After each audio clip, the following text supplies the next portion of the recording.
everyone, welcome back to Abehair channel. Today the topic is about how to import Vietnamese human hair products to the country. So I know that a lot of people who are watching this video are new in the business. So you wonder about what you have to do, which steps you have to do, and how we can do it, right?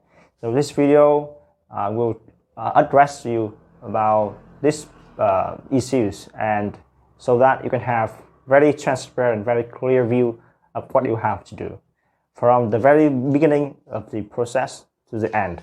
Okay, but first of all, I would like to introduce to you some popular products right now in the market. People are raising their expectations.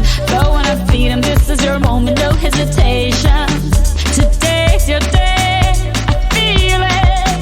You pave the way, believe it. If you get down, get up. Oh, oh, when you get down, get up. Hey, hey. Tamina, mina, sangalewa. This time for Africa. Tamina, mina, hey, hey. Waka, waka, hey, hey. Tamina, mina, sangalewa.